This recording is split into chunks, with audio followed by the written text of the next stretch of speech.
Maya, nagbigay na ng chinilas, diba? Binigyan ka ng chinilas. Pagkatapos ng bigyan ng chinilas, tumakas na tayo, takasan na natin ang mundo. Kaya, alam mo, intention mo talaga na gano'n. Alam mo kung bakit? Naalala mo po yung caption ng post. Hindi na ako nagulat kung bakit nag-viral yung video na yan. Kasi madalas ko na nakikita talaga yung mga negative vibes na nag-viral talaga. Yan dito ba si Whitey Man? sa katulang idol, nasasarapan si Mang Purina sa pagkain niya sa Diwata Paris Superlord. Nung nag-usap kami doon sa Cubao sa bahay niya nung pinatawag ako. Sa katunayan nga, ang dami niya nakain eh.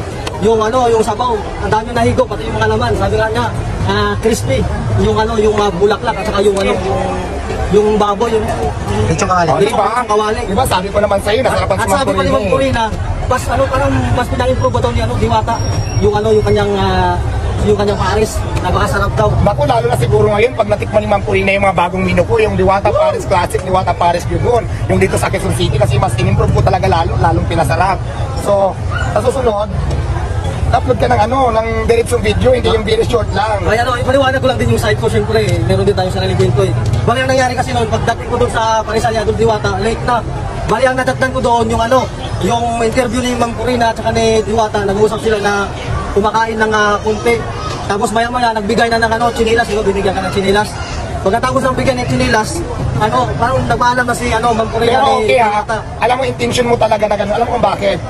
Naalala mo ba yung caption ng post mo? Ay, sa mga vlogger, naalala ko na. Naalala. Anong caption? Kung hindi mo intention talaga. Ang caption ko doon, maarte daw si Mang Purina. Diba? Kain ng Paris, nabas-saboy, sa may bawi. Intentionally, kasi sa caption pa lang, makikita mo na. So, susunod, para maging fair lang tayo, sabi mo nga, short clips lang, yun lang nabutan mo. Dapat, nakalagay sa title, hindi yung Purina Sanchez, hindi nasarapan sa Paris ni Diwata, pinakat agad. Ibig sabihin, intentional mo na gano'n yung itos mo. Tama ka naman yun. Pero sa dulo ng caption ko, may bawi naman. Si Mang Purina, maarte daw di kumakain ng Paris ni Diwata. Sa dulo ng caption ko, nilagyan ko ng ito ang patunay na nasarapan si Mang Purina sa Paris ni Diwata. Ibig sabihin, 50-50 lang yung caption ko. Parang clickbait lang yung unang caption, tapos ginagawa ko. So, parang gano'n. Nainiwala ba kayo? Kasi tingnan nyo ngayon. Tapos sa pag-alis ni Mang Purina, yung madaming, naputo na yung video ko na yun kasi reels lang yun eh. Kasi di pa naman ako monetize sa Instagram eh. Kaya sa reels lang, full button yung video ko. Kaya nung in-upload ko na yun, madaming mga basher nagsasabi na, ano ba yan? Umalis na lang si Mang Purina, di mo na tinikman yung Paris. Parang gano'n ang naging dating yung Mang Purina, naginat na siya. Kasi matapos bigyan ng kasi nag-react yung taong gano'n dahil nga doon sa video mo. Kaya, sa video mo kasi. Kaya mag-explain pa ako, dito na tayo eh. Kaya mula nung nabasa yung Mang Purina sa Ako naman personally, hindi naman ako galit sa iyo. Gusto ko pa nga yun, di ba? Magkagandahan na naman sa social media. Namin naman iiyak. Dahil sa video na yun, nabasa yung Mang Purina kasi nga naginakta di kumain. Kaya ang ginagawa ko kasi nakita ko madami nang nagre-react din, sinisiraan si Mang Purina. Tapos baliktad ko yung mga caption, ibig sa akin hindi ganoon ka hindi naman talaga totally paninira ni Mang Purina.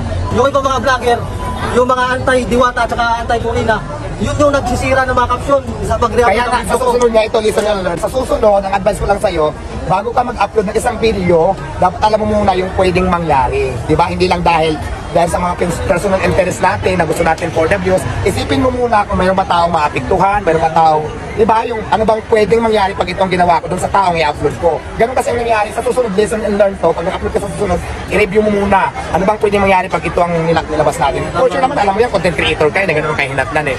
So, pasensya na ito nasa nangyayari. Grante. Idol na idol kita, yun yung pinakatotoo, from my heart, from the sky.